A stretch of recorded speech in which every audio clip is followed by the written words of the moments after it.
With Blender open and the object selected that you wish to mirror, click on the Modifier Properties tab and enable the Mirror modifier. You will see that nothing happens. Press Tab to enter edit mode. Now when you move your cube, or whichever object, you will see that it mirrors on the axis defined here. You will also note that it mirrors precisely where this little orange origin point is located. So if I move the origin point with the object, the mirror axis moves as well.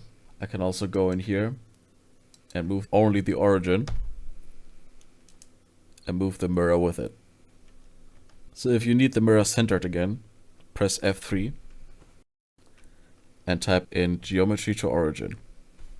Now if you want to mirror one half of the object to the other, go into edit mode by pressing tab, press Ctrl R for a loop cut. Now delete the half that you do not need, and you will see that the mirrored part is already there. So now I can make a loop cut here, move that out, and whatever I do on this side will be mirrored on the other.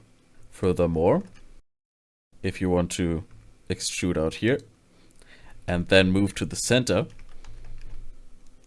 you will see that you will be overlapping the mirror. To fix that, enable clipping.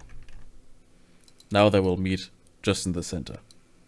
You can also quarter an object. So if I were to delete this now, get a new cube, and do a cut here, and a cut here, another one here.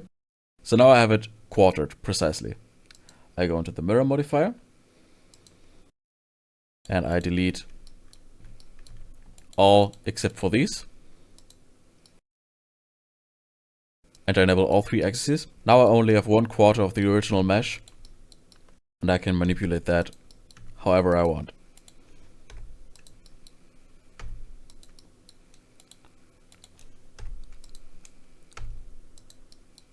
That simple.